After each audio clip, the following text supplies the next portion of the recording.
大家好，我哋係 RG Computer，我叫 Jason。今日係5月19號，2分鐘 list 分析系列嘅 Day 4。直入主題，今次客人 budget 係3000至5000蚊，淨主機連 Windows，主要係玩 Rainbow Six 嘅。咁客人俾咗以下嘅 list 我哋參考，如果想睇嘅可以撳住暫停慢慢睇。今次條 list 相信大家見到嘅嘢都會比較多，例如 SSD 底板。咁講底板之前咧，就必須講下 CPU 啦。其實12代 CPU 開始咧已經可以支援 DDR5 噶啦，所以主流砌機首選其實已經由 DDR4 變咗做 DDR5。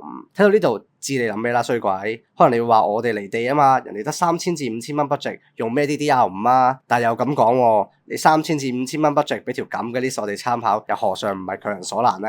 咁底板又有咩問題呢？最大問題其實出咗喺 WiFi 度。而家 DDR5 連 WiFi 嘅底板，好少嘅選擇，其實都只係900至1000蚊左右，而且用到 B760嘅底板先可以配合到 M480呢隻 Gen 4嘅 SSD， 都係嗰句啦。呢個價錢用咁嘅嘢，其實都係強人所難噶啦。去到呢度，我哋都唔想再多講啦，今次直接喺片度開估啦。呢個 list 如果砌埋加埋 Windows， 其實最少都要7000蚊以上，而且都唔建議咁樣去砌嘅。至於客人要求嘅3000至5000蚊係完全冇可能噶啦。At least 喺出邊呢刻都係冇可能嘅。咁今日呢集又結束啦。如果大家中意呢個系列，記住 comment、share 俾朋友同埋 like。砌機有關嘅難題交俾我哋，等 RG 成就你嘅遊戲世界。